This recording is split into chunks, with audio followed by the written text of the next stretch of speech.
your mother? It's time for another episode of Birds with Friends. Just a trio of feathery brethren weathering any season to see the Eagles eat teams like Scrammy's top with cheese. It's Philadelphia. Bo, Sheil, and Zach kicking it cooler than breathing until Zach runs off with his valet keys.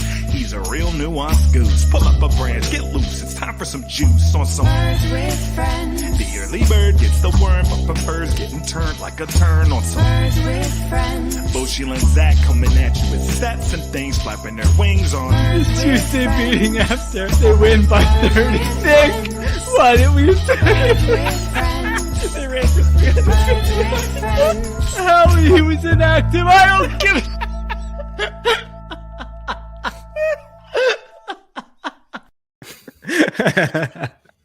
Hello, everybody. Man. That is a good one. I missed that one. That brings a smile to my face. Hello, everybody, and welcome to Birds with Friends on a Thursday afternoon. The final Birds with Friends before we all congregate at the Combine next week, and more importantly, before we all congregate at Marissa's wedding on Saturday. Looking forward to that. Zach Berman, Sheil Kapadia, how are you, gentlemen? Doing great. Excited for the pod.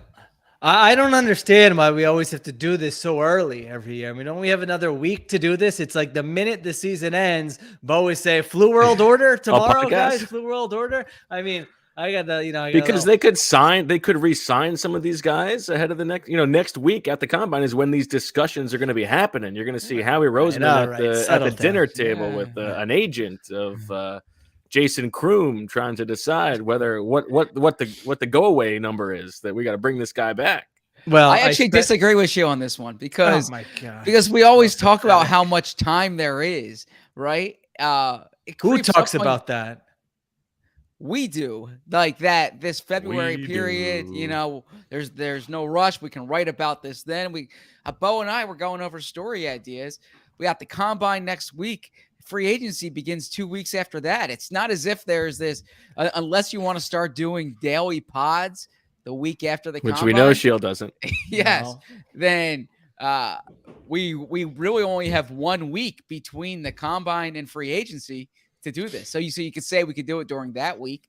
But this is a quiet time. We might as well. Now we can argue about the merit of this exercise. Please, let's do that. How dare you.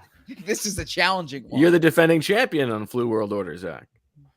I'm the defending champion in each of the categories, I think. So. Not every game, but almost every game. I just turned in my top 150 free agents. I love it. Which will go up on the site tomorrow. So that's taken up the better part of my week. I'm a little stuffy, as you might be able to hear. I got to get healthy for the weekend. And then here I am frantically Googling who is Jason Kroom 5 minutes before the podcast. So that's why I'm a little grumpy about it. But you know what? We'll just I'm just going to eyeball it, make some picks and see what happens. Like you said, I didn't win last year. I feel like I usually struggle with this one.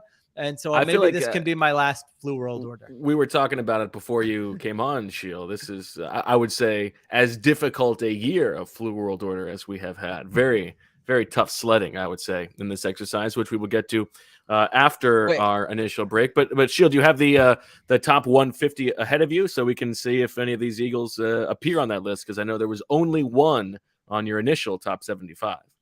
I don't have it in front of me, but I can tell you. I mean, I think I remember. Okay. Steven Nelson is on the top 150. Okay. Obviously, McLeod, Anthony Harris. Derek Barnett already was on the top 75. He remains real. I mean, really, one of the guys I moved. Derek Barnett, I'm moving all over that thing, and I'm sure we'll talk about him more with this exercise. But very interested to see what happens with him in free agency. Rodney McLeod wasn't, when I was doing it, I had him like among the bottom three, and then I took him off there. I don't think he really not even the 150. I don't think he. So to make the top 150, I'm projecting you to make at least $3 million per year. I mean, so you're going strictly by how much money they're going to make. Well, I mean, it's a combination of all those things, but yeah, that's ultimately the tiebreaker. Like, how much is this person going to make X amount of money? And that's why, like, if you're an average left tackle, you're going to be pretty high in there. Like a guy like Cam Robinson of the Jaguars, no one would consider him a top 25 free agent, but he's going to make top 25 free agent money. And so I do have him up there. So yeah, money is a big aspect of it.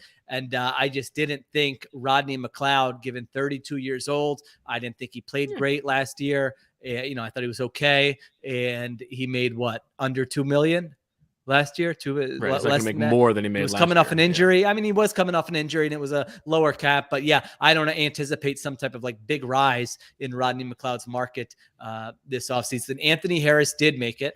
I think he will end up making more money than Rodney McLeod in free agency. I think those are all the guys. Would I be missing anybody? Probably not, unless you have Jannard Avery in there somewhere. I do not. No, I enjoy the rough cut. When I have like 200 names to pick from. Yeah. Sorry, Jannard. I love those Sheil free agency lists. I need to thank him because it helps my content. In that, I think I've cited that list in like 5 consecutive articles now, and it's funny. I remember. When I was I feel like a quick transition from the 75 to the 150. Well, this is the NFL's fault. I mean, bunch of a-holes. You're pushing the Super Bowl back. All of a sudden, I'm looking up, and it's February 16th. You're right. It is quick, but as Zach said, I don't have a lot of time to wait. And so I just went ahead and made that my project this week. But you are correct. Too quick of a transition.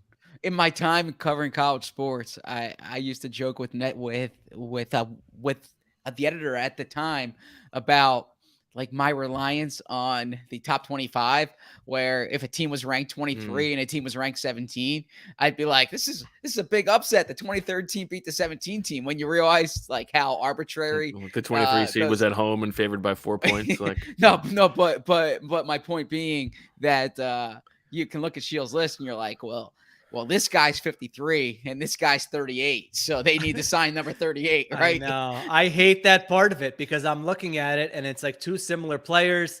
One guy I'm projecting like $6 million a year, another guy $8 million a year. Like if I'm wrong by $1 million either way, they're tied. But it's like everybody is clumped together. Yeah, that could be like 25 different spots. Exactly. A gap of 25 people in the thing. So it's really meant to just be a big list of here are all the players available, and you can ignore kind of the number before them, but you got to put the number before them. Otherwise, what are you doing? The top 20, top 25, top 30 is pretty easy. I feel those are the guys who are going to be making like $10 million or more probably.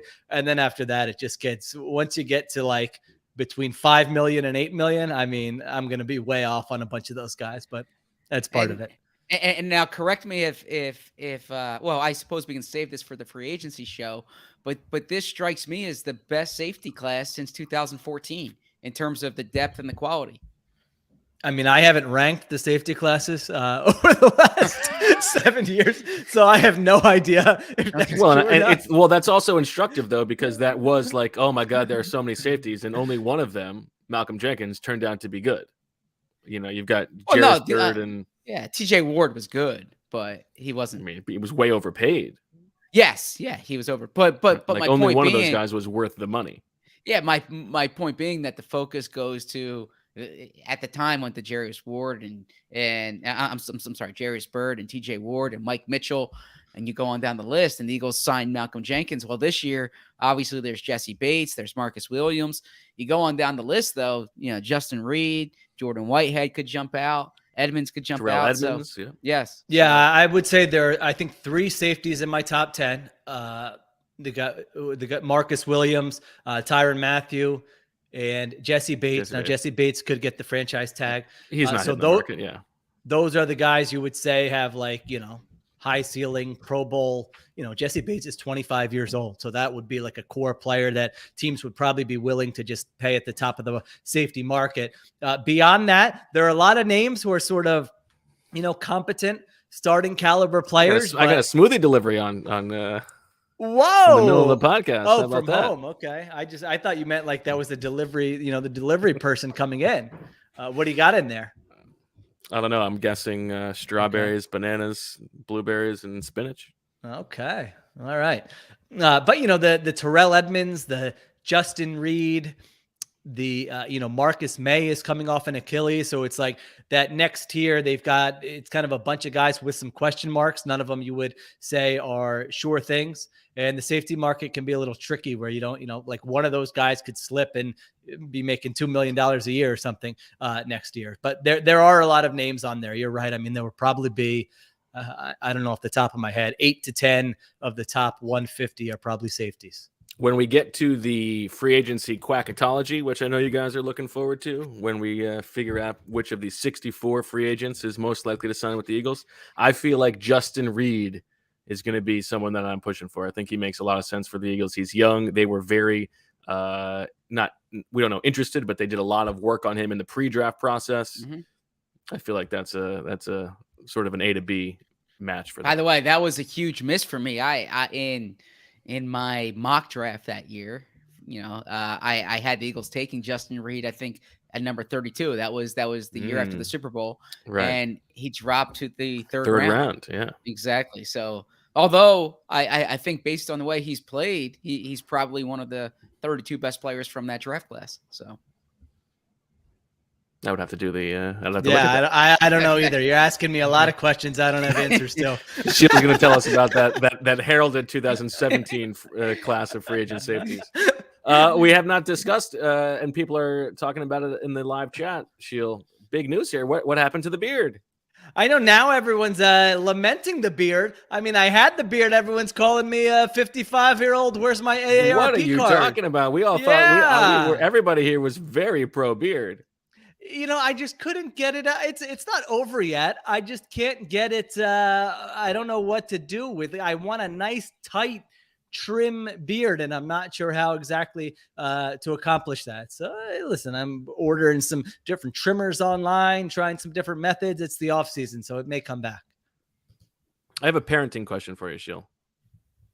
Okay. How about me? I'm a parent as well. Well, I know. Well, yeah, but your children, Zach, are similar ages to mine, and Sheil's children are a little bit older. Fair enough. Okay. And my question for Sheil, as like looking towards the future, is at what point, or has it arrived for you yet, when the daily assault on my testicles is going to stop?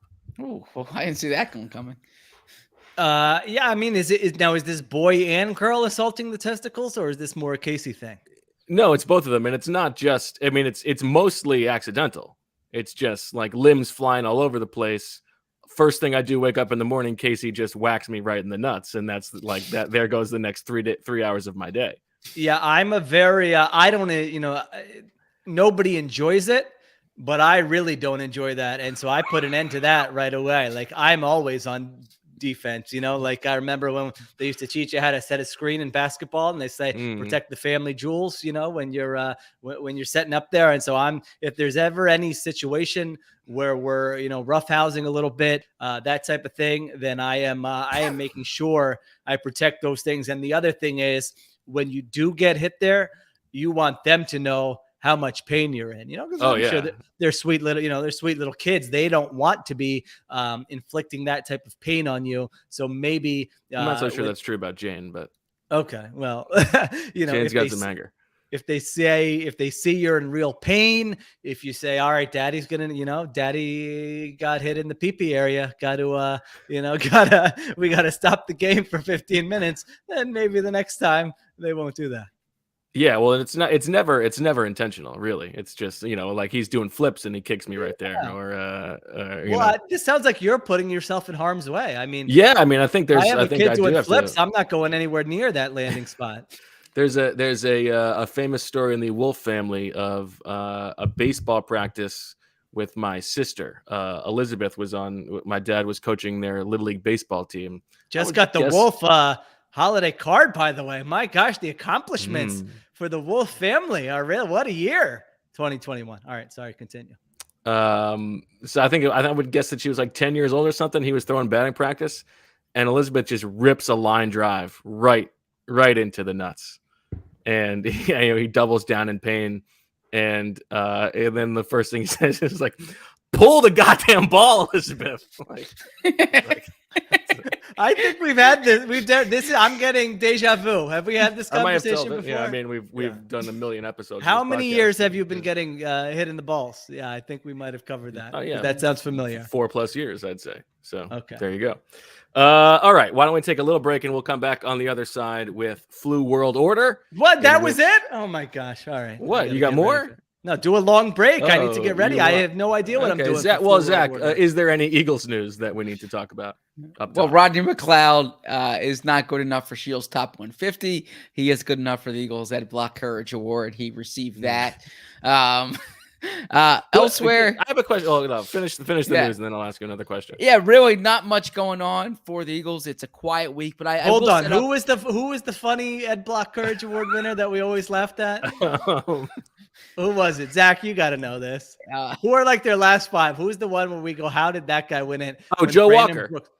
Joe Walker. It was Joe Walker the year after Brandon Brooks had come out with his anxiety. Yes. And Joe Walker recovered from a torn ACL. He's the guy. Brandon Brooks became a champion and a leader for mental health, and Joe Walker won it. All right, sorry. No, continue. so I'll just set up what's ahead here because I don't know if we'll do it at the end of the show or people might be tuned out by then. Next week. We are in Indianapolis next week for the Combine. It's a big week on the NFL calendar. There's a lot going on in terms of obviously the college prospects working out, and we will see how many do work out now. But that's something to monitor as well. But it's also a big NFL convention, and we'll have a chance to speak with Nick Sirianni and Howie Roseman for the first time since the end of the season, and some other coaches. I should say many other coaches will speak as well. So we'll have updates from Indianapolis, and then when we get back from Indianapolis, free agency begins a week and a half later. So a lot going on here for the Eagles. This quiet period really begins to end when we land in Indianapolis next week. Of course, the Joe Walker thing was, it was impressive for a human caveman to be able to play at that level. Zach, I wouldn't ask Sheil this question because I know he would scoff. Who is Ed Block? He's someone who has a lot of courage. The guy, the guy, he gets a lot of pub every year. I mean, what a namesake. Yeah. Do we know? He's a hero. I don't know. He's a hero. I Googled it and it said he's a hero from Ed Block was a hero in many ways under George Patton in World War II. He earned a Purple Heart. Oh, okay. As an athletic trainer. He was a master in his chosen field. So he was a head athletic trainer. This is Wikipedia. Sound like Michael Scott here going to Wikipedia now, but he was a head athletic trainer for the Colts from 1954 to 1977. It's a good long stretch. Yes. Okay. That took courage. All right. Well, I guess we will now take our break that Sheil has gotten a few more minutes to update his list for a Flu World Order. We'll be back on the other side with one of the most anticipated events of the offseason calendar.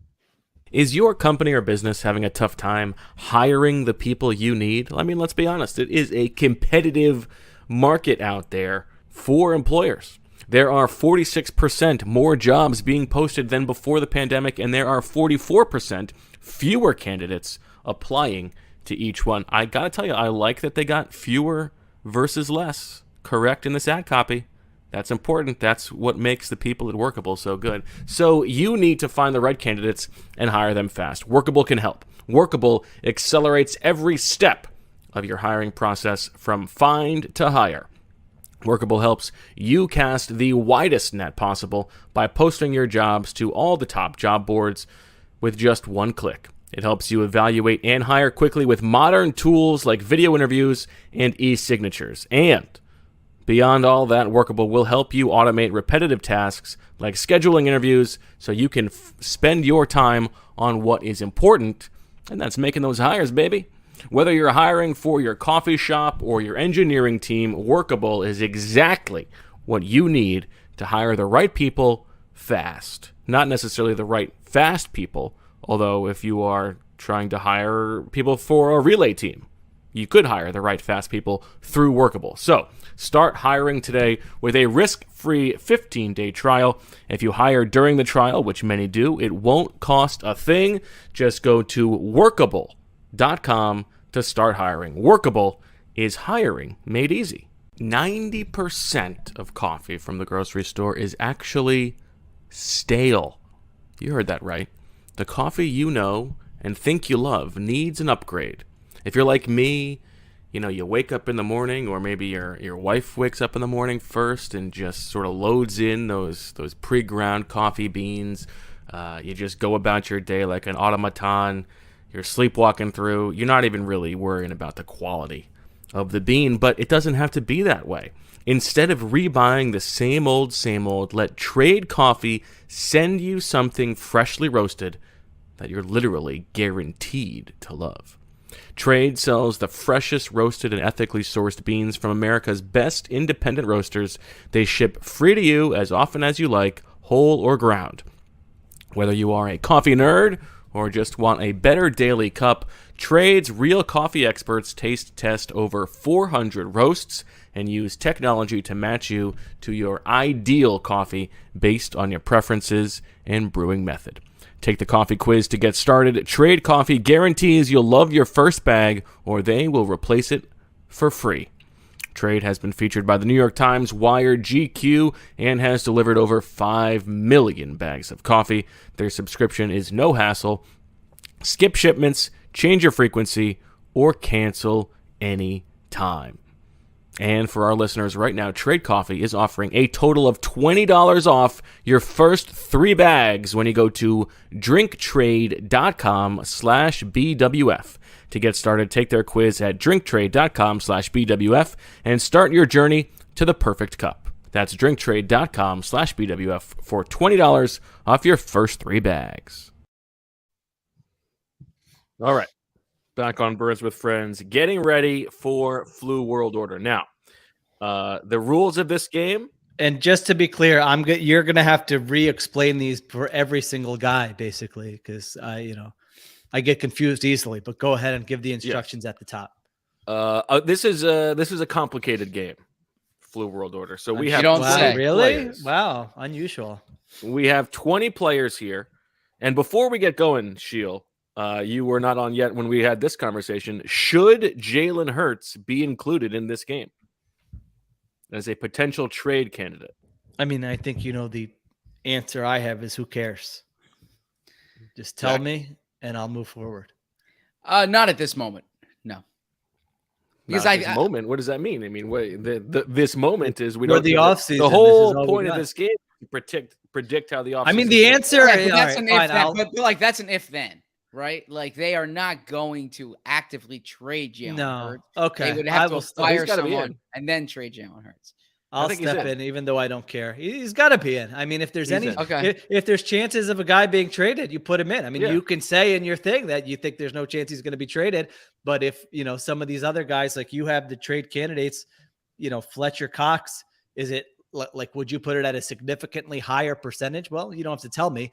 I will just talk it out that Fletcher Cox would be traded as opposed to Jalen Hurts. I mean, maybe you do, maybe you don't. No, but mainly you can't send us 20 names and then come on the pod and say, well, that's true. Yeah, but I haven't done it. I haven't done it yet either. We don't know that. I'm doing it on the fly now. Like, you might have your Jalen Hurts list. That's true. You're right about that. And then all of a sudden I am flummoxed here because somebody brought it up on the chat. We didn't have him in, and now I think we should have him in. Well, that's true, Zach, that this is probably Bo trying to give himself an edge. You've been mopping up here over the last 6 months. I don't think you've lost any of these games. I can't imagine Bo's going to let that continue into 2022. Forget about the, so I'm sure that this is, now that you mention it, you should have led with that. It has nothing to do with if then or the timing or the chances of him getting traded. It does have to do with Bo probably trying to cheat. But look at it this way. Now, if Bo wins, we have this on record. Bo cheated. That's why he won. Okay, Jalen Hurts is officially in. That gives us 21 players split between 4 categories: undrafted or unrestricted free agents, restricted free agents, possible trade candidates. There are now 5 of those guys, and then 3 potential cap casualties. and Zach wrote about some of the cap casualties for a league-wide piece on The Athletic today. The rules for each of these guys is different. For each of these categories is different. For the free agents, both unrestricted and restricted, they count if they are back on the Eagles roster at any point in the 2022 calendar year. So that means if they are re-signed just to join the 90-man roster for training camp, they count. If they're re-signed to the active roster in November because another tight end got hurt, they count. That is not the case for the other two categories. For the other two categories, they count for the trade guys if they are on the week 1 roster, and for the potential cap casualties, they count if they are on the roster, the active roster, at any point following week 1 or following over the course of the season. Did that make sense? Do we need further explanations? This may be the stupidest game we have. This might be my last time doing Full World Order. Next year, I'm going to let you guys handle this, and I will, move on and sit that day out.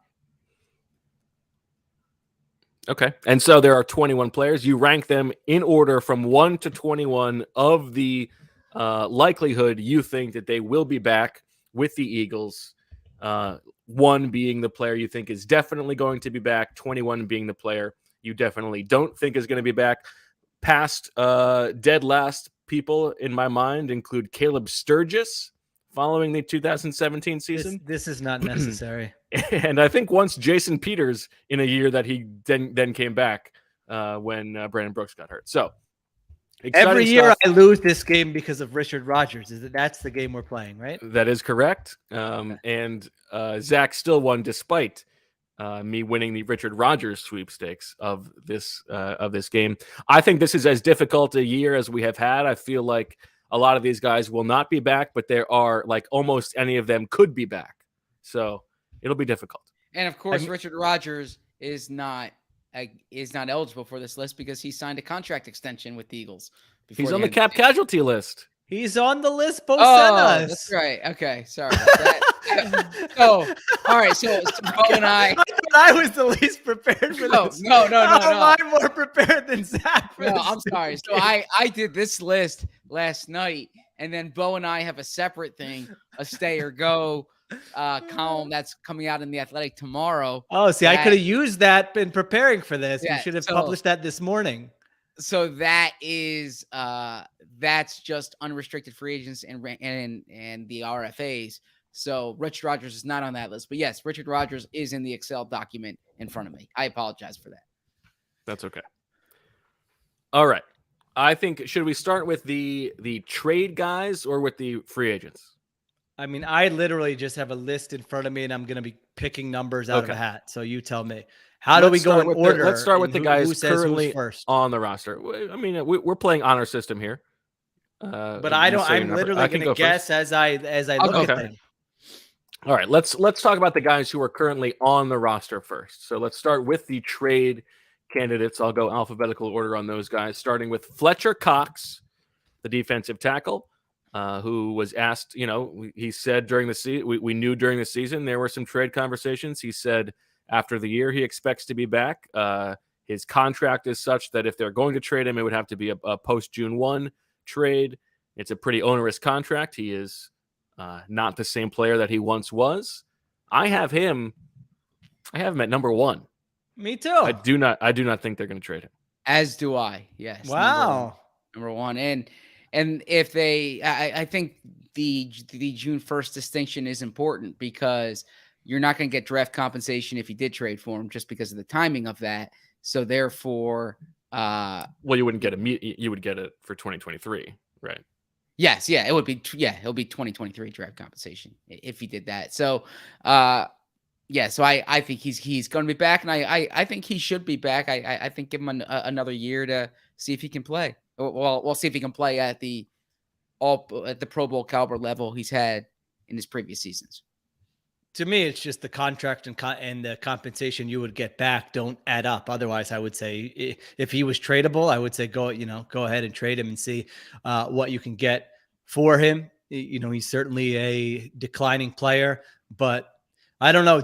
I think Jason Fitzgerald from Over the Cap had to do like a 25-minute video on the I was going to ask you guys as in about the weeds restructure. as you could possibly get. It's a good video, but yeah. I was going to ask you guys about the restructure because the chart just says a $40 million dead cap hit for moving Fletcher Cox, which would be bigger than Carson Wentz and which would be the biggest in NFL history. So most of the time, those guys are not even trade options unless someone's giving you, unbelievable compensation. But I'm assuming it's a little more complicated than that, or it's just the post-June 1 where you split that over the two. It is a little bit more complicated. I believe, if I remember correctly, the bottom line from Jason was that he's likely to be on the roster in 2022, and then there's a time where they have a few days to make a decision on 2023. Okay. All right. So we all have him one. All right. Next up, we have the man we just discussed, Jalen Hurts. Will he be on the Eagles Week 1 roster? This is basically, do you think they're going to make a Russell Wilson trade? If they do, will they include Jalen Hurts as part of that deal or send him elsewhere?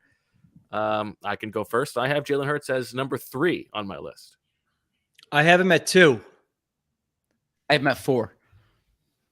Okay. My thinking was I'm not ruling out the possibility that they add a quarterback, but I feel like that's more likely in the draft probably than via a Russell Wilson trade. Now the Deshaun Watson thing is hanging out there. That's one where I actually could see them including Jalen Hurts as part of the trade. So maybe I should have had him a little bit lower. But when you add in kind of the likelihood of really it would just be Russell Wilson. I don't even know. It would be Wilson or Watson, basically. Yes. If you're counting on that happening, then maybe he could be moved. Everything else, he's probably going to be on the roster. Just, I'm not asking you if the Eagles are going to acquire Wilson. Just yes or no. Are the Seahawks going to trade Wilson this offseason? No, I don't think so. Okay. I don't know why they would be motivated to do that. I think he likes having his name out there. I think I think there'll be rumors next week. And I think in the end, nothing will come of them because they have a head coach who's 71. They have a roster. They have a team that was 8th in overall DVOA last year. And that was with him missing 3 games. And you look at the landscape of the NFC, there's not a juggernaut. It's not like the AFC. And so I think they would look at that and say, let's go ahead and try to win some games next year, make some noise, and then we can revisit this after 2022. Fair enough. All right. From one Jalen to another, Jalen Reagor. Will he be on? I don't have a number on him yet. Let me see. Will Jalen Reagor be on the Week 1 roster for the Eagles? So this is trade candidate or cut candidate for a first-round pick 2 years later. I have him at 3 here. Wow. 3? Ooh, I do not. 3. Interesting. I have him at 7. Debating whether to move this guy. Sheil's doing this in real time. I have him as a 7 now. Okay. You want me to go? All right, I'll just go with what I have. Go here. ahead. 7. Okay. Stickler. I have him at 7 as well. I already told you that. Okay. So I think Zach, you don't think there's any chance they move him? There's a lot of these guys who, but I think there's a chance. This was a hard list to assemble here. Okay. I can give you a much more nuanced answer than simply a number. Well, that's what we can have the discussion. This game is also a framing device for a conversation about the offseason decisions. There's no financial incentive to cut him. I don't think this is a Danny Watkins situation because I do think he can contribute in some, I do think there is talent there to extract. I think that it's more plausible for them to trade him, and it would need to be our disappointment for your disappointment. I don't think they're going to get much in terms of pick compensation for him. I think the more plausible scenario is that he's back next year. They try to make it work for one more year. He's still young. They made the investment not too long ago. He doesn't need to be like a top of the depth chart player. But that would be my guess, is that he's back. But then again, like I it wouldn't surprise me if they traded him. It would surprise me if they cut him. Yeah, the question is like, do they think that he is willing to come back and be the number 4 receiver and like be a good soldier? What's he gonna do? I don't know. Stink up the room. I don't know. possible. They got Brandon Graham. They're not worried about that. Oh, that's a good point. A little Pumbaa joke for you. I think. I mean, there's also a possibility they trade him for somebody else's disappointment. If they end up drafting a receiver in the first round, that's a possibility. But yeah, I mean, I think it's more likely than not that he will be back. But I don't have him all the way up at number 3. Yeah, I mean, I don't feel strongly about that one, but yeah. Next I don't one's think a tough anyone's one. trading for him. I mean, yeah, maybe. Yeah. Okay, go ahead. Next one's a tough one, and that is Gardner Minshew. We talked about one quarterback. How about another? Is there a chance the Eagles flip Gardner Minshew to a team that wants to bring somebody in for a quarterback competition? I feel like I have him too low here. I think he is going to be back, but I have him at 8. I have 5. So this Jalen Hurts thing really messed me up, by the way. All my numbers are out of whack. All my numbers are out of whack here. I have him flummoxed. Let's see. I have him at 5 here as well, but now I have 2 5s because I had to move a 4 around. And so is he 5 or 6? Let's go 5. Here, why don't you take a moment, get your table in order, it's fine. Bump everyone down. I'm just gonna bump everybody down. I'm just gonna bump everyone down one number here. Okay. So is he staying at 5 or are you bumping him to 6? I am bumping him, or I'm sorry, I am keeping him at 5. Okay. I mean, I don't really see the league. The cost for Gardner Minshew was a 6th round pick during the season. So how much is that really going up? And he's on such an affordable contract. What would be your incentive to trade him unless, you had another quarterback and you didn't want to keep a 3rd quarterback around? So I guess in that scenario, potentially you could. I don't think, as opposed to the NFL Network report, I don't think that Gardner Minshew's stock price went up through the roof with his performance against the New York Jets in the one game that he started last year. And so, nor does he have the juice to be like, I want to go compete for a job somewhere, like trade me away. Well, he might think he has the juice. He did go into Nick Sirianni's office. Right. But I think he doesn't, but yeah, no, I don't think so. Okay. Zach, any thoughts on Minshew? Yeah, I think that if Hurts is back as your starter, then I think it's far more plausible for them to trade Minshew going into the last year of his contract, trying to get some pick compensation for him, and you can bring in a veteran backup, or you can even draft someone to be a backup. The veteran backup's going to be more expensive. I feel like, I actually feel worse probably. It's the opposite. I feel like if Hurts is back, that's more likely that Minshew is also back because then you're going to get pick compensation. But no, I'm saying but you can get pick compensation for a 6th round pick though. Is it worth it? I think you can do better than a 6th. I mean, maybe a 5th. I don't think anyone who would give up. So no teams would not give up a 4th 5 months ago, and that Jets game was so good. Now they're giving up a 4th. Yeah, or do you think the Jaguars were just totally? I don't know. I think. Well, I think that Jaguars trade was a poor trade from Jacksonville's perspective. But no, I believe he's going to be back, and you can argue that he brings more value as the backup quarterback on that contract, and then you can get a comp pick next offseason. But look, I'm gonna lose points on this one. Howie Roseman always tries to extract value for quarterbacks, and I imagine he'll at least float that out there to see if he can get a 4th round pick. All right, our last trade candidate entering the final year of his rookie deal. Well, unless the Eagles pick up his 5th-year option, Andre Dillard. I don't like where I have Dillard way too low. Me because too. you made me rush this and put the numbers next to him instead of going by. So I have him 14th. Wow, 14th. I have him at 9. Okay. Oh, I have him at 15. So. Oh, okay. So some points for me for Dillard coming back potentially if he makes him a week 1 roster. I mean, this is he's a good 3rd tackle, right? So if the Eagles are going into next season and they have not found a replacement 3rd tackle, it sort of makes sense for them to bring him back. You've got Lane Johnson, who's getting older and could get injured. So, you would have 2 quality starting tackles, even because you can flip Mailata to the right side. That said, like, it does seem like now is if you want to get anything for him, you could do it this offseason.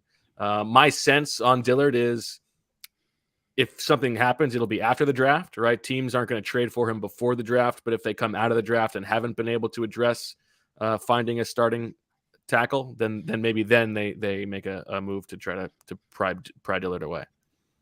Yeah, I mean, I think he can be an average left tackle. I thought he was competent in the games he played last year. And so it's like, if you told me he was a swing tackle, then it would kind of be, I know it sounds dumb, but I would be like, it would be more appealing if he could just, jump in there and left or right tackle. But you have to do this weird dance now where if Lane Johnson gets injured, then you got to play Dillard at left tackle, move Mailata to right tackle. You just paid Mailata to be left tackle. Mailata's your best left tackle. Like, do you want to go through all that or just have somebody else be your swing tackle? And so, I mean, this is a position where there is massive need around the NFL. And so certainly I would think you could find somebody who would look at that and say, all right, he's got, how many games did he start at left tackle last year? 3, 5, something like that. They could look at that and say, oh, that's not bad. Yeah, we can give up something. I don't know what that would be. 4th round pick. I don't know. I really, I'm not sure what it would be, but like there's there's a player to keep an eye on here as it pertains to Dillard would be Joseph Noteboom, the Rams backup tackle, who he's going into free agency. The guy only has 18 career starts, but he's 27 years old. And when he stepped in for Andrew Whitworth last year at left tackle, he played pretty well. So like I ended up putting him pretty high, like the top 70 of my free agency rankings, because I sort of have a feeling somebody's going to like Vaitai, the Super Bowl year. Someone's going to look at that and say, hey, it's a 2 TCU guys. Yeah, relatively small sample, but he showed he could play at that level, and we will go ahead and pay him. So like if Noteboom is somebody who gets a big contract in free agency, then that could speak to maybe Dillard's value being higher than we anticipate. I can also see Dillard being used in a Tim Jernigan-like trade where you package him in a pick to move up to a higher pick. It's a good one. Yeah, I like that. That's interesting. All right, let's talk about the 3 potential cap casualty guys. And usually there are like a lot of guys who you could see being cut for cap reasons. Not a lot on this roster. And there are 3 sort of odd contracts that stand out. We will start with J.J. Arcega-Whiteside, who is entering the final year of his rookie deal, which means that he is set to make $1.57 million. The Eagles would save $1.2 million if they cut him. Every time Nick Sirianni talks about Arcega-Whiteside, he loves him up, talking about how willing he was to accept a role. But I would say that paying $1.5 million for a role as a blocking 5th wide receiver is probably not good business. I have him at 15, probably too low. Oh man. Maybe I think it's likely they restructure, but yeah. But if they restructure, then he's back and it counts. Yeah, right? That's what I'm saying. That's what I'm saying. I have probably him going to lose sixth. points. I have him 6th. 6? Wow. Listen, what do you want from me? Can they just make this man eat some protein and be the tight end next year? Tight end, please. If you're literally saying he's an enforcer. I mean, come on. You're dropping all the breadcrumbs. What's funny is that he's not even that good of a blocker. He's just like willing to do it. You're telling me the Jason Crooms and the Dick Rods of the world are going to block significantly better than him? I mean, what is going on here? Zach doesn't know where he has him. He's looking at his screen going, what the hell? I have him at 9, but that makes him 10 for this exercise. So he's now 10 on my list. What are you, on a piece of paper or on an Excel sheet, I thought? Why don't you just bump everyone down? Yeah, why can't you just copy paste the numbers? Order by the numbers you have, copy paste, and put them around a thing down. Because this is what because I have a number next to each player, and then we put Hertz in here, and then I started to change it as we were going, and I don't know which guys I changed and which guys I didn't change.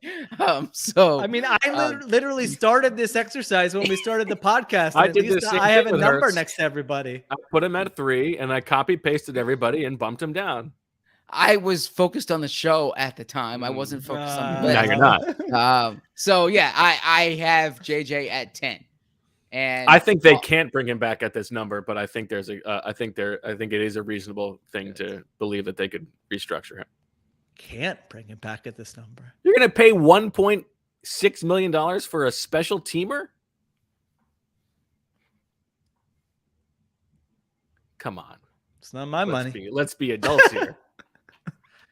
Thanks All for right. your service, JJ. But we just drafted a receiver, and we don't need you anymore.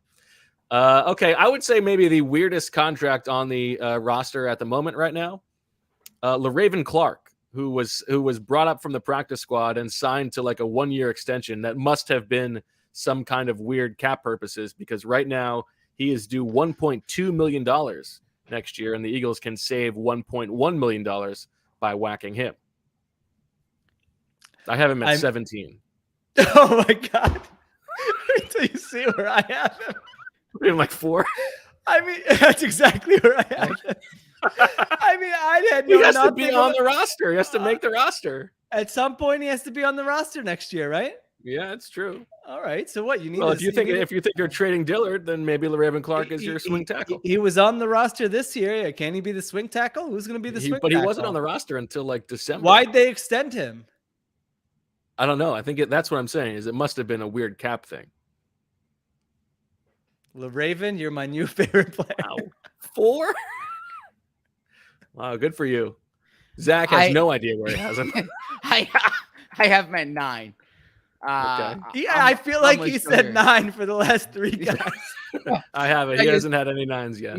No, I had JJ was at 9 and now he's at 9. 10. Yeah, LaRaven was at 8 and now he's at 9. So I'm reworking my list as we speak. But I have Clark at 9. I don't think we need my Clark analysis. Yeah, you guys did a good job with that.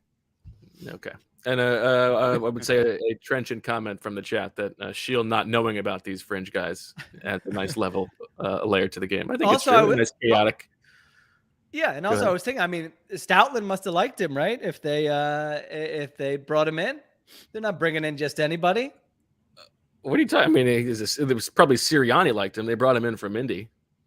Did they get Sirianni's recommendations for offensive tackles? Well, who cares? Who cares what the offensive line coach thinks about him? The guy who's turning all these roster. Average guys. He was behind Brett Toth on the pecking order. I don't even know if that's a real person. All right.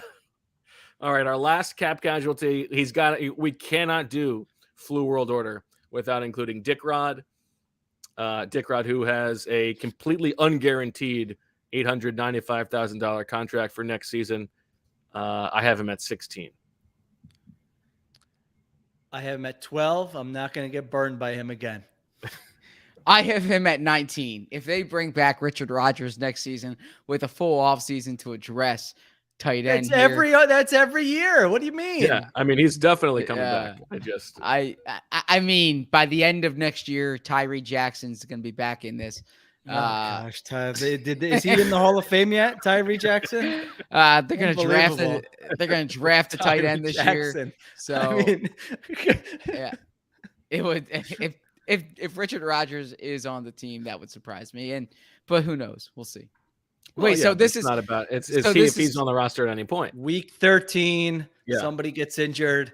They haven't looked at any other tight ends. I think we all know that. Large. By the way, is this 53-man roster or is this practice squad? Active roster has to be active roster. So, okay, so then I feel even stronger about this because I didn't know that. Otherwise, I would have had him. Yeah, because if he's on the week 1 roster, then his contract's guaranteed. They're not going to guarantee his. Yeah, he's not. But no one's picking Dick Rod to be on the week 1 roster. They're picking him to be on the week 7 roster. I think he's more likely. I think he's more likely to be a practice squad guy who's called up, assuming the practice squad rules don't change. I can't wait to never have to do this again. All right. We move on now to the restricted free agents. Do we need a break? I mean, we're almost an hour into this. Yeah, why don't we break? We'll take a break and we'll get into a break would be helpful. Yes. Okay, let's go to a break. Kent, if that's all right. I mean, Kent's asleep. There's no way he's paying attention to this podcast is sponsored by BetterHelp Online Therapy. Relationships take work. A lot of us will drop anything to go help someone we care about. We will go out of our way to treat other people well, but how often do we give ourselves the same treatment? This month, BetterHelp Online Therapy wants to remind you to take care of your most important relationship, the one you have with yourself. Whether it's hitting the gym, making time for your haircut, listening to Birds with Friends, or even trying therapy, you are your greatest asset, so invest the time and effort into yourself like you do for other people. BetterHelp is online therapy that offers video, phone, and even live chat sessions with your therapist, so you don't have to see anyone on camera if you don't want to. It is much more affordable than in-person therapy, and you can be matched with a therapist in under 48 hours. Give it a try and see why over 2 million people have used BetterHelp online therapy. This podcast is sponsored by BetterHelp, and Birds with Friends listeners get 10% off their first month at BetterHelp.com/BWF. That's BetterHelp.com/BWF.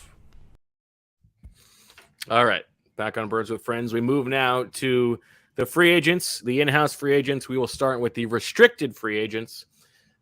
These guys have to be either tendered or reached an agreement beforehand. We will start with Alex Singleton, who played a bunch of snaps on defense at linebacker, obviously. You know Alex Singleton's story. I have him at 5. I have him at 6. 8. Okay. Not much else to be said about Mr. Singleton? I don't see him coming back on the RFA tender, and that's actually for most of these guys. But I think if they can find a compromise in there, he's a special teams contributor. He was a special teams captain last year. He's a fine backup to have. You don't want him as your top linebacker or as your number 2 linebacker. But if he's a reserve linebacker and a special teams guy, I think that's a good role for him. I would think he could compete for some. I would think his how many he had? What 100 and led the team in tackles. Surprisingly, led the team in tackles. Yeah, I mean, I would think he would. In his mind, he's thinking he can compete for a starting job or playing time somewhere. I don't think he would be happy with that role, but I don't know what teams would think. Yeah, I mean, he's 28 years old. I don't know what other opportunities he's going to get to compete for a starting job. So Cyrus says, has Ben Solak's erasure of Z-Berm during the Ringer draft pod last week been addressed? Cyrus, tell us more, unless you guys know what he's talking about. No idea what this is. Yeah. All right, Nice give us some more details as we continue. I did hear. I meant to get that clip. This was weeks ago. Z-Berm got a little shout out from the Around the NFL crew. They did like I think they said like Zach Berman, who's been covered. They made you sound like you're 7. They've been covering the Eagles forever. He said this about Doug Peterson or something like that. So yeah, we'll get that. We got to get that clip. Got some pop there. Appreciate that. Zach seems unimpressed. Yeah.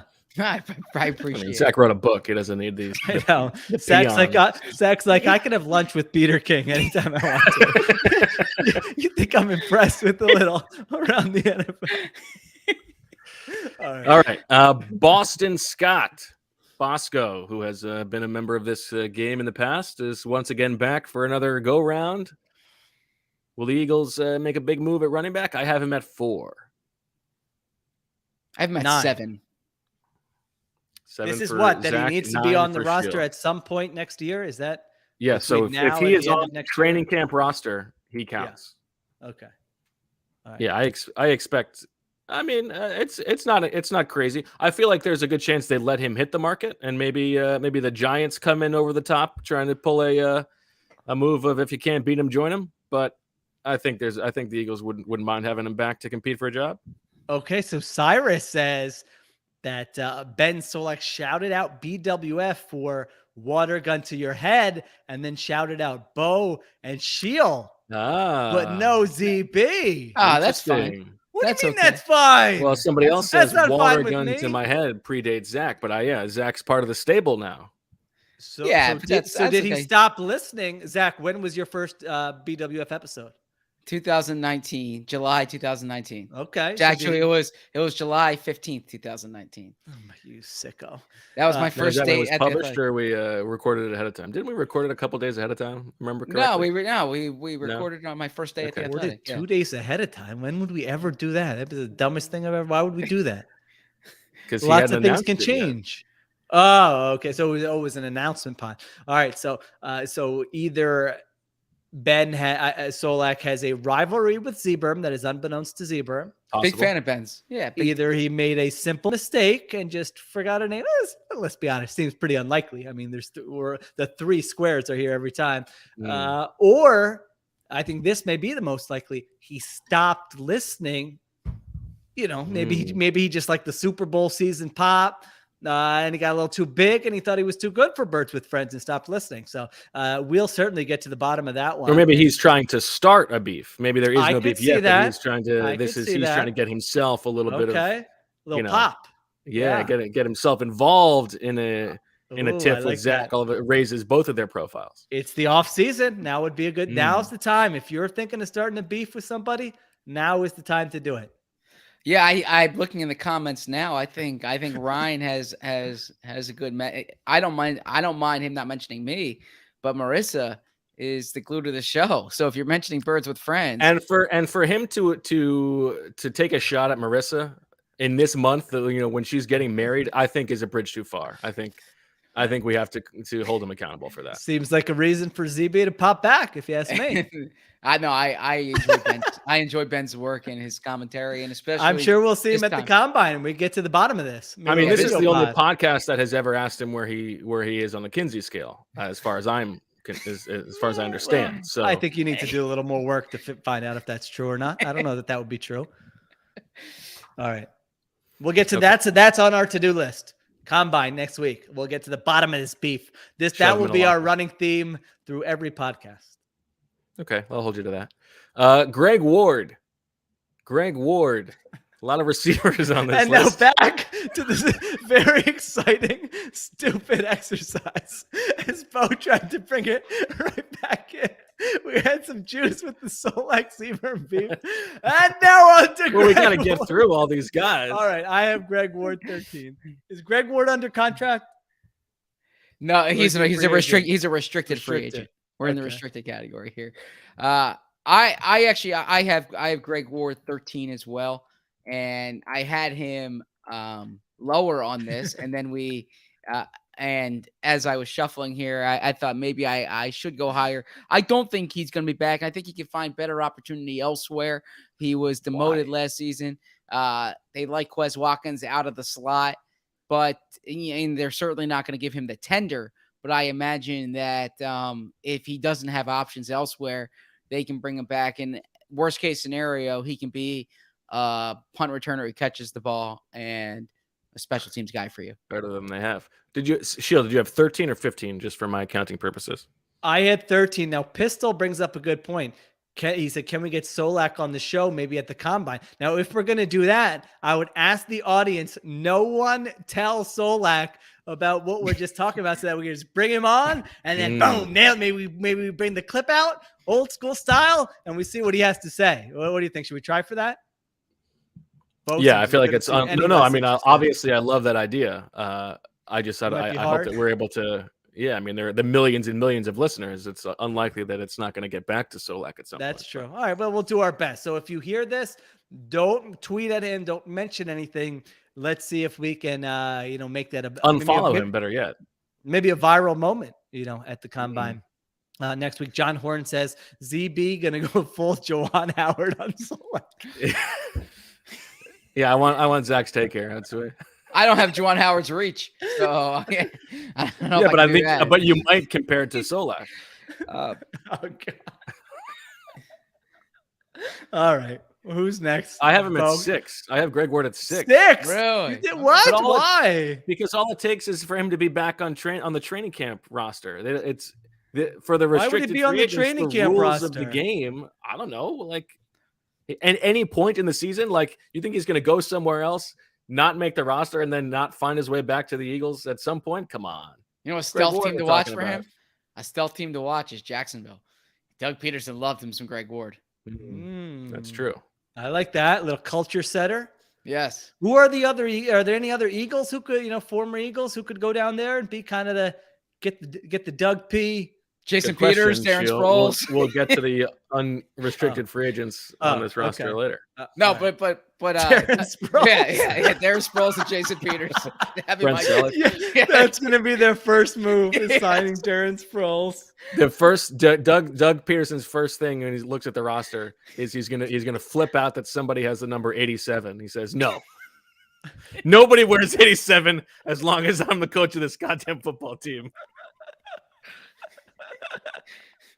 And not under my watch. and Nate Sudfeld, because he owes him the opportunity to play in a game. So That's true. Sonny that'd be a great backup for Trevor Lawrence. I agree. All right, our last restricted free agent, nasty Nate Herbig. So I have. Go ahead. Oh no, you first. I have him at number 2. I think Nate Herbig is a lock to be back. I think. Yeah, that's where I have him too, and I actually think that they can give him a tender, which would be like I think $2.43 million or thereabouts, and you might seem that you might seem to think that's pretty high for a backup, but he's been a replacement level starter. He's only 20. He's so young. He's only 23 years old.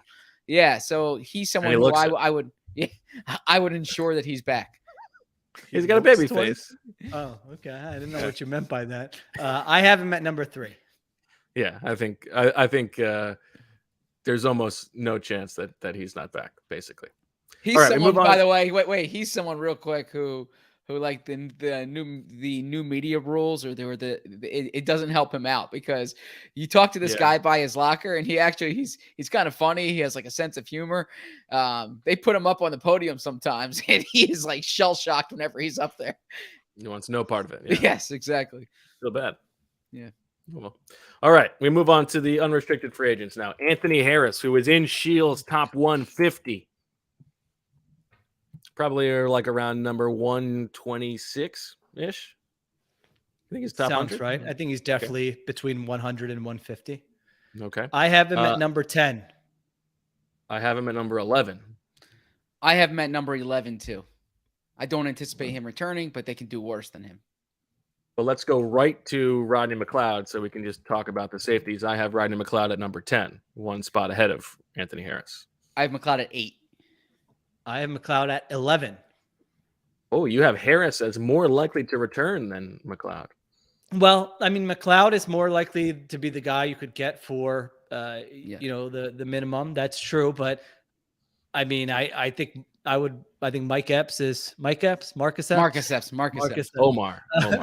I think Marcus Epps, I would be rather go, Marcus Epps probably going into next year than Rodney McLeod. And then you figure you're getting another safety somewhere else. I would assume. I mean, I would hope you don't bring Rodney McLeod back to start next year. That to me would kind of be a bit of a fail. So if you went like Epps and Harris, just because everything else fell through, I guess that would be, no, that wouldn't really be okay to me. I think what you're explaining is why I have McLeod more likely to come back, because I think he is more willing to come back as you're passing the torch here. You or Marcus Epps is backup, or at least you two are like splitting duties as sort of like a one last. I mean, he's got roots in the community. This is a guy who might that's true. Franchise guy. Yeah, so he should let his body have a rest and take a year off. See if continue. He's more valuable doing the community work, making a difference in the world. Yeah, well, it's not mutually exclusive, but like I think courage guy. Yeah, I think he join Joe Walker, team up. I he could be in that number 2 Joe Walker. In that number 2, number 3 safety role. He also plays special teams, so he could fill a role on special teams. I think he's someone who would have I don't want to advocate taking a hometown discount because you should get what you're worth. But I do think he's someone who, staying in Philadelphia and staying within this organization, it means more to him than like Anthony Harris. Like I don't think Anthony Harris is going to be like, do whatever you can to keep me in Philadelphia. I think Rodney McLeod, that could be something that is significant to him. Rodney McLeod, Jacksonville Jaguar. How about that one? Big scoop here. Rodney McLeod tipped well at the restaurant last week, according to the chat. Happy to hear it. Nice. Good to hear. I think something like Justin Reed, Rodney McLeod, Marcus Epps is like a possible 2022 safety group for the Eagles. Okay. Let's go to the big man. Now hold on. Finished Zach. yet? How much? I mean, Zach, poor Kent. Poor Kent, but I want to make sure that like this Kent have the mute button ready, because this could get colorful from Zach. We are about to talk about Derek Barnett, and I just want to make sure that he doesn't go too crazy. By the way, I like Derek. Like Derek and I've gotten a lot. I feel like we could do a supercut of. By the way, I like Derek. I wrote a huge feature on him back in 2000. Well, so did you. You did it on your turf. Oh wow. Yeah. No, when taking out Solak and Wolf in one episode. In 2017 when he was drafted. I didn't go down. He's saying he got you. He was out first. He scooped me. He knew he existed before I did. No, I spent time with Christine. When now he's just flexing on your ass. Now he's really coming on my territory. No. It was a different type of story. The context was different later on in Barnett's career. You're sucked. No, Bose was better. Bose was better. Sorry. Okay. He admitted. Yes, Bose was better. I have Derek Barnett 17. I have him 18. And that was mostly, the guys below him, I didn't really know who they were. I have him at 12, actually. 12. Yeah, I think it's, he wants to put that story out there a few times next year. That's why. I think they let him hit the market, but I think Derek Barnett's gonna. He was bad last year, but I think he's gonna give value on this contract. He's still young. He's 25. I think I wouldn't be shocked if the Eagles let him hit the market. Get value. What did that mean? I think he's going to be worth his I think there's a good chance he's worth his next contract. Oh, interesting. Really? Yeah. What do you think? What do you think he's going to get? Because paid? I think his contract's going to come down because he was so bad last year. But he's a rotation caliber guy. He's 25 years old. I still think there's upside there. Have you looked into numbers? Do you have a number in mind? No, I haven't looked into numbers. I'm coming off a 2-week quarantine. Okay. I'm getting hit the nuts for 2 weeks straight.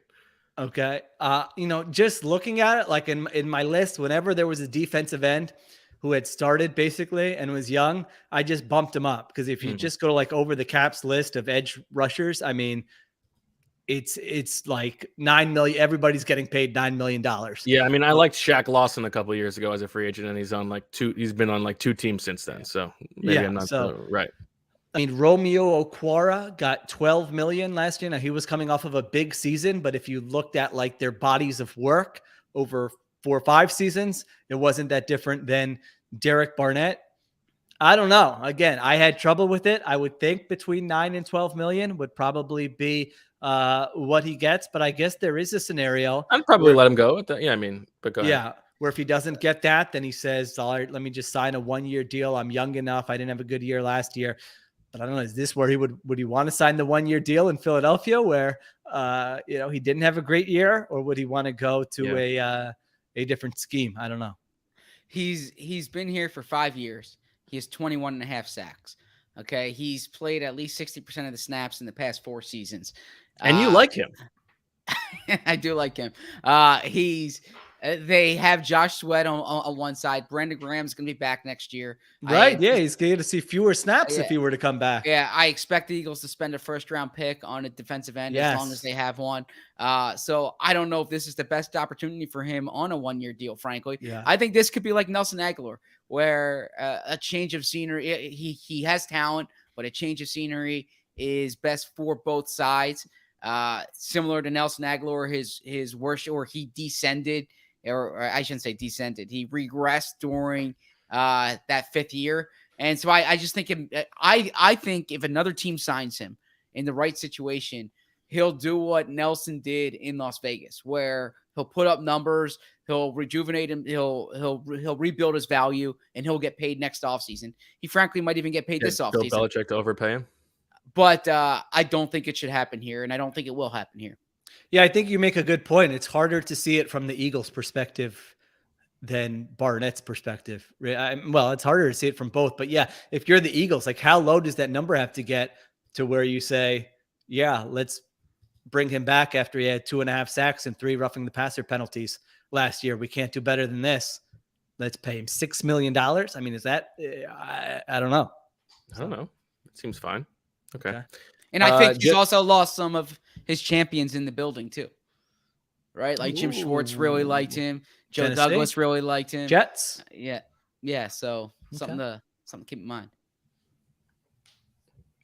I like champions in the building makes it sound like sort of medieval times. Like, like carrying his flower out and onto the battlefield. Jannard Avery. Jannard Avery played 32% of the snaps last year. That was 15th among players on defense. I have him at 18. I have him at 18 as well. Wow. How about that? I'd like to see them do just anything different with that position, basically. Yes. What would tell me what the scenario is where Jannard Avery is the best they can do? Oh, I don't think there is any scenario where he's the best they can do. Okay. So you just had 3 people who you thought were less. All right. Yeah, but I mean, like, who else in the league is signing him? Maybe they bring him back to be the backup Sam. I don't know. God. Makes the trade look better in retrospect in their Let's get some eyes. new faces in there. By the way, All right. real quick, I've been asked. There's a mailbag out today, and other people have asked me about Hassan Reddick in free agency. And Hassan Reddick would be like the best case scenario version for this Jannard Avery role, but you have to have an idea of how to use it, right? And I wasn't really impressed with the way the Eagles used that Sam linebacker role this past season. And so, I think that if you get a player like that, you tailor the scheme to him. But I really wasn't impressed with that role last year. And I do like Darian Beavers from Cincinnati, who Power Jam just recognized. Full sentence. Yeah, it wasn't like a go get after the passer. I mean, I don't have the numbers in front of me, but I remember looking at it in the middle of the season and you're like, he's only rushed the passer this many times. I mean, if you're going to go get Hassan Reddick, he better be rushing the passer a lot. He's got big time pass rush numbers over the last 2 years. And, you really, if he's somebody you liked last year, would have been a great time to sign him when he didn't have much of a market. Now you would be paying more, but he's had a great 2-year run, Hassan Reddick. He would also be a best case scenario signing for you, Zach. Because he's from Temple and from Camden. Yes. Speaking of Hassan R's, let's move on to Hassan Ridgeway, a long-running contestant in Flu World Order who has been re-signed to 1-year deals by the Eagles each of the past 2 off seasons. I have Mr. Ridgeway at 14. 17. 14. Wow, Zach. Peeking over. I have to make sure you're not stealing my peeking at my test. No, but there's about a 70% chance that I double up a number here. So, but I just had a lot of visions in my head of the big runs they gave up and Hassan Ridgeway being on the field. I don't know if that's fair, unfair. I don't have like a long, analysis of his individual play, but that just popped in my head where I'm like, oh, yep, 98 was out there. Their starters were out on that snap and they just gave up a 15-yard run. I think Hassan Ridgeway. Oh, I'm sorry. He's a 4th defensive tackle. He's just that's what he is. Yeah. Go ahead. He takes the cake, I think, for the player who's played the most over the past few seasons, who like Eagles fans would not remember playing. Played 33% or of the snaps. Podcast more snaps than Jannard Avery. He played over 50% of the snaps a few years ago. Right, his what was his first year with the team? He's been here for 3 years, and he's not someone he makes no impact. Yeah, so I think that for that role, and I'm gonna your proof. Name, Marlon Tuiapiolo. I'm sorry, Marlon. You did butcher it. Yeah, Marlon Tuiapiolo. Oh no, it's not Tuiasosopo. They are not related. It's Tuipulotu.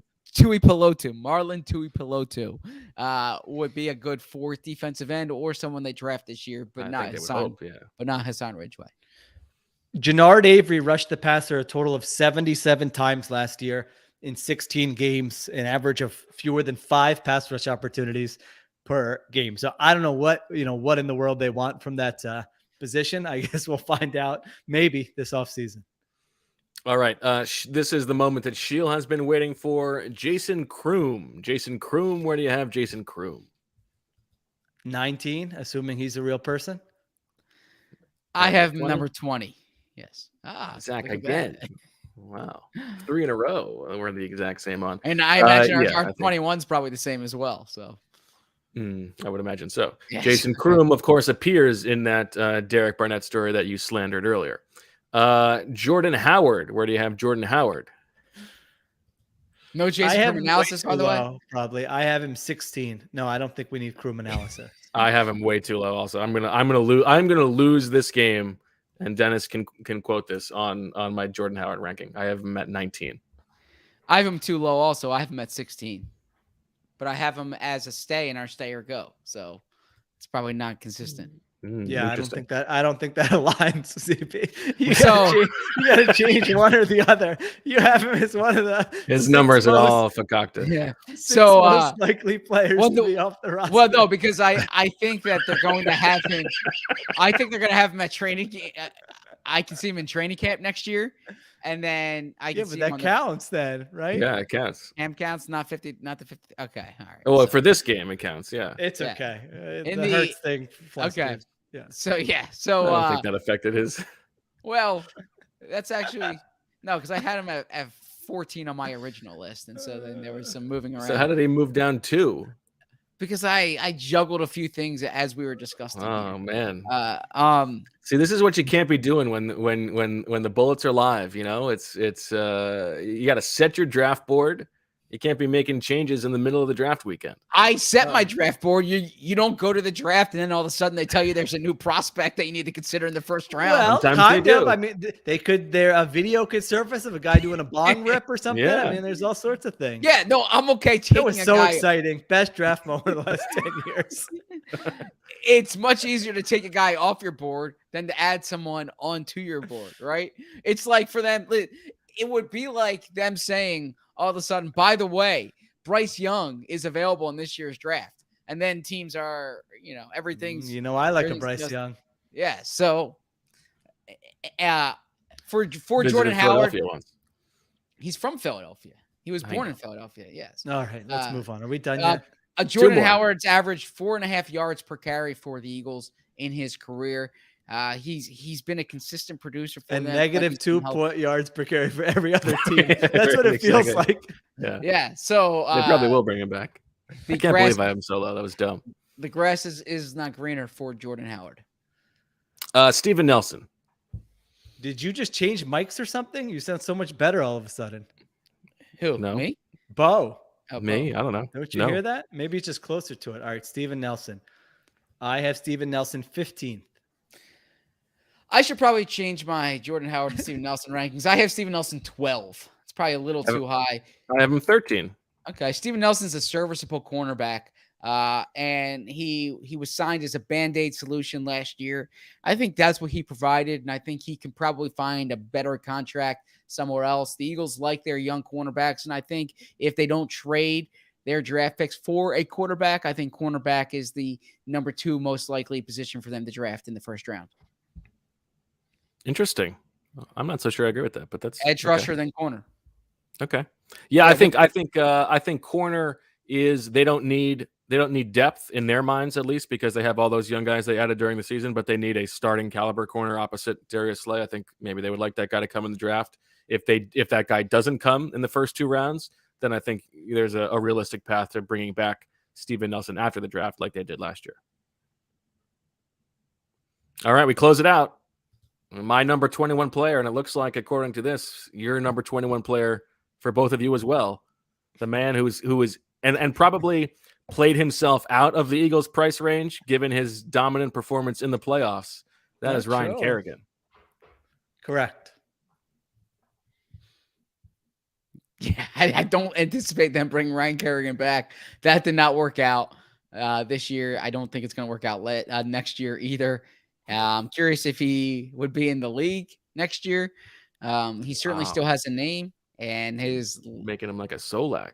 His last impression was a good one, but I think the Eagles are more likely to have George Karlaftis, who will be the first edge rusher drafted in the first round out of Purdue since Ryan Kerrigan. Then they would have Ryan Kerrigan. Good news, guys. I've just sorted all 3 of our columns, and there were no duplicates. Everybody had 1 through 21. No duplicates. Looks like our biggest disparity, LaRaven Clark. Sheil has at 4. I have at 17. You don't let guys like that walk out of your building. Sheil, you had some takes. I mean, listen, we got daily pods or whatever next week. Let's save them. We're hour 20 in. Yeah. I know, but by Monday we're going to be talking about the wedding. Are you really going to want to get your New York pizza takes off? Yeah, fire them off quickly. All right, quickly. We got 7 minutes here. We saw Aladdin on Broadway. 2 stars, both Indians. How about that? One of them from the Philadelphia area after we did some snooping. Nice. I don't have their names in front of me, but they did an outstanding job. My family enjoyed that quite a bit. Indian, I've never seen a 6-pack like this on an Indian guy. I don't know if they were painting on abs or if he had to go through some physical conditioning to play that role in Aladdin. But my What about gosh, my man Sahith Tagala? I haven't seen his abs, but yeah, big fan. Followed you on Twitter. Yeah, we've got, I mean, he's got a lot of, he keeps all the uncles and aunties are his, that's his posse at these golf tournaments, which I love. So I love that. When you said 2 stars Aladdin, I thought that was going to be your review. What was your review of the performance? Oh, yeah, it was great. Yeah. Okay. Enjoyed an Aladdin. Casey's been enjoying an Aladdin of late. Not quite as much as Lion King. We've been doing he just wants to replay over and over Scar killing Mufasa. But he also he likes the Cave of Wonders every now and then too. Go ahead. We listen to Hakuna Matata every morning in the car. Wow. Every morning, nice. Yeah. See, you can take the kids now to see these live. My niece thought we were just going to the movie Aladdin, and she was so excited. Then she realized it was real people. Not a big musical guy. So. Really? Wow. Jeez. Yeah, that's what my sister said to me. She's like, "Oh, did you like that? I know you don't like it." Yeah. Like, what are you talking about? You don't know me. I love a theater. I love a play. I love a musical. Yeah. I don't mind a play, a theater. No, I don't like when they break out in the song. I like dialogue. I like writing. I mean, it's a combo. What are you talking about? No one breaks out in the song in real life. It's like speak for yourself. Yeah, we jingle all the time in here. Yeah, I'm more of I saw Emily took me a few years ago to that Larry David play in New York. That was a play. That was a good one. Not as much into the musicals. Okay. I feel like this is going to be very divisive with certain parts of the fan base. I'm just saying, you're opening yourself up. You got to do the jingles in your house. If you ever do something like, if you take out the trash, you do something, you break out Daddy doing it all, Daddy doing it all. See, you can. I know both. Yeah, I mean, this is a musical today. podcast. So all right. Everyone can steal that one. All right. I feel like there aren't enough places. I feel like this might be controversial in Philadelphia to just get a slice. I love just walking down. You walk down a New York street and it's just boom, go in, get a slice. It's fantastic. Like, I don't need the sit down, waiter, waitress, the person. I mean, I like that pizza. Don't get me wrong. The artisan pie. I like just going up to the counter, getting a couple of slices, sitting in the back. That's beautiful. Now, there used to be a place on 2nd Street near where I used to live when I would walk from 2nd and Locust to 16th and Market that I would pass there. And that was a great place. I feel like there was some illegal activity going on there. I don't think it was a legit pizza place, but that has since shut down. Don't you feel like we could use some more? Are there more that I just don't know about? You're walking down a Philadelphia street, you just grab a couple slices? No, there's a decent amount. What I like about New York, there could be more. I feel like I like about New York is the dollar slice. Okay, or at least when I was living in Hoboken, that was a bit, the dollar slice. And I don't even like when you get the slice and you sit down. I like the slice that you walk eat on the street. Yeah, walk and eat. Much more walking and eating the slice. Yeah, that's outstanding. Or I do that. Walking and eating, or standing and eating. The great thing about pizza, pizza you don't need to sit down to eat it. Pizza's a good stand-up food.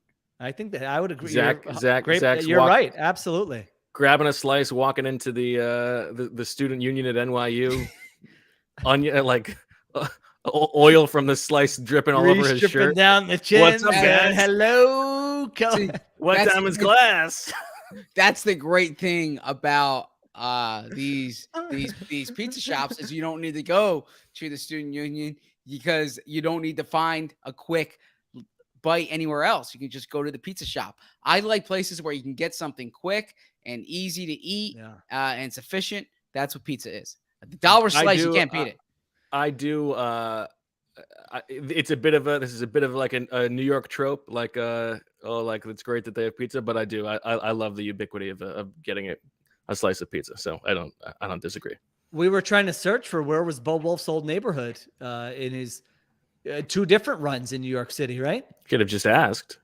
Yeah, well, I mean, I didn't care about it that much, but What do you mean you were trying to search for it? Yeah, no, it came up. It came up. And Yeah, I think Jessica Chelsea. K asked, and I said, we were in Chelsea at the Renaissance Chelsea. Okay. Oh, nice. You should. Yeah, I mean, what was your call? Well, did you have a coffee joint there?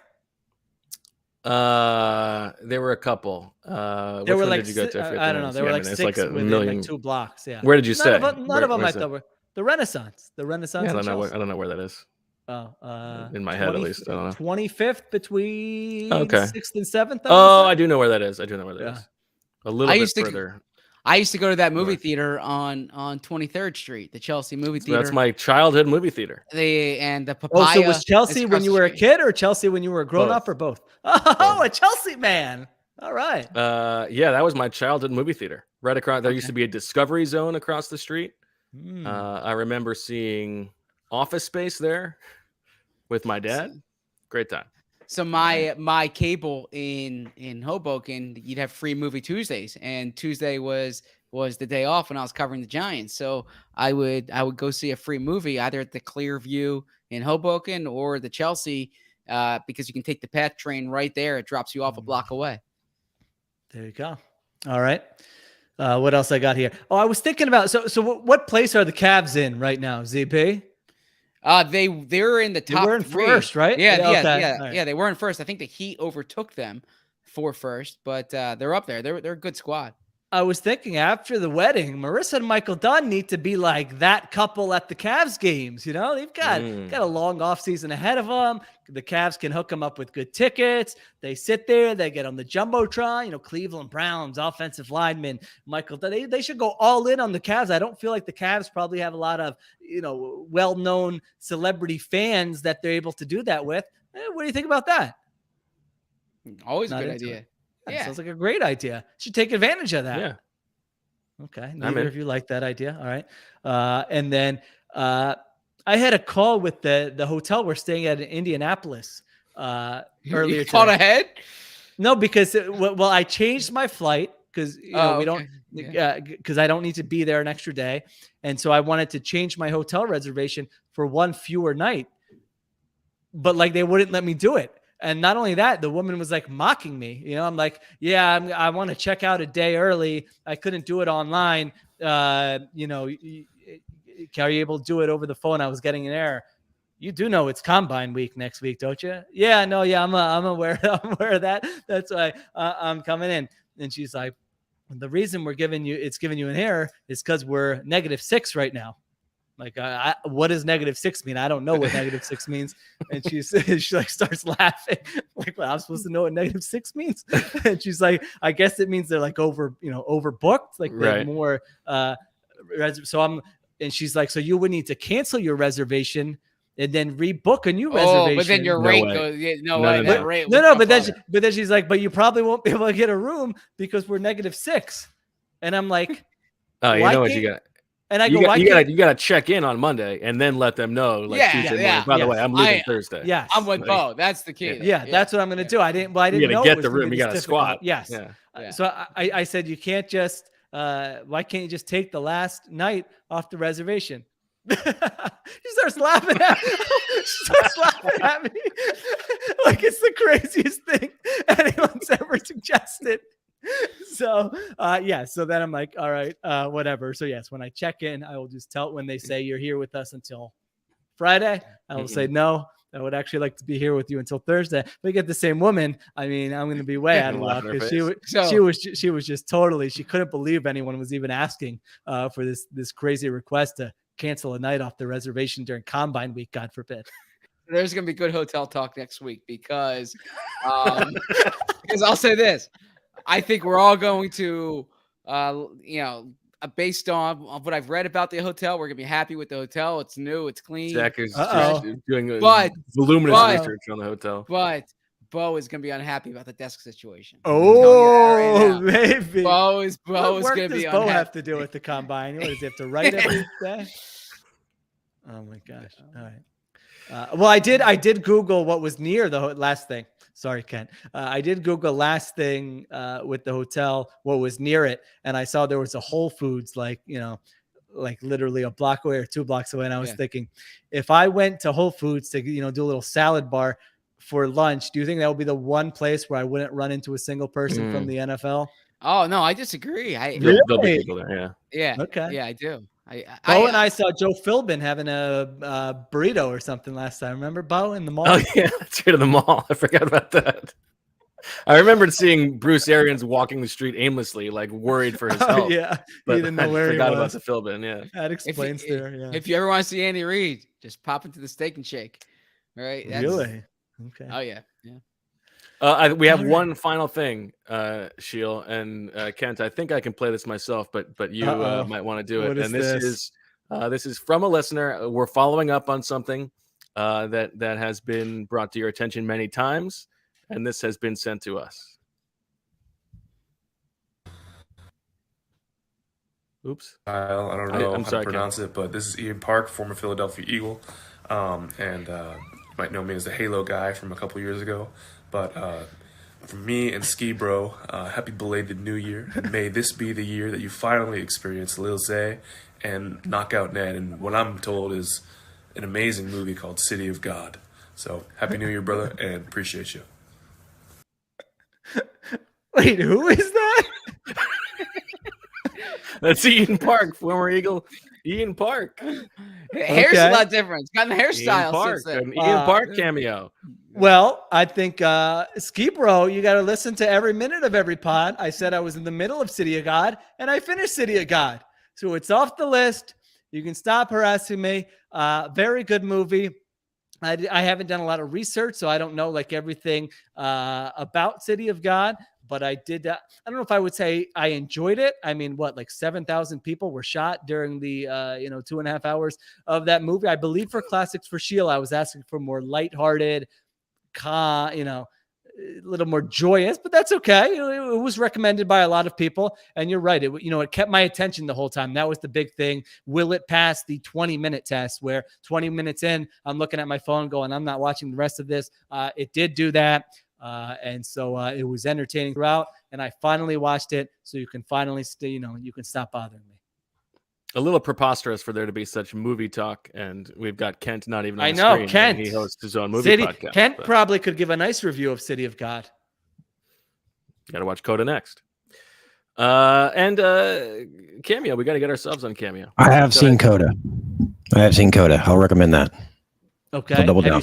Have you seen City of God? I've not seen City of God. Oh no. my gosh, Ski Bro, there you go. Take the badgering of me it on the watch list. Kent for the next year. I'll get it done by the combine next week. I'll let you know. It was very good. No, it was a very good movie. All right. Well, that'll do it for this episode of Birds with Friends. Thanks everybody for listening. We are off to New Jersey for a wonderful weekend, and then we'll be in Indianapolis Monday through Thursday. I think we'll probably have 3 podcasts, much to Sheil's chagrin. We'll see how it goes. Under promise and over deliver, I would say. Howie Roseman and Nick Sirianni will be talking on Tuesday. So we'll have a reaction from that and have you covered for whatever else you need to know, like where Joe Philbin's getting his burritos. So for Zach, Sheil, Marissa, Michael, Elijah, and Kent, I'm Bo. Thanks for listening. And as always, we love you.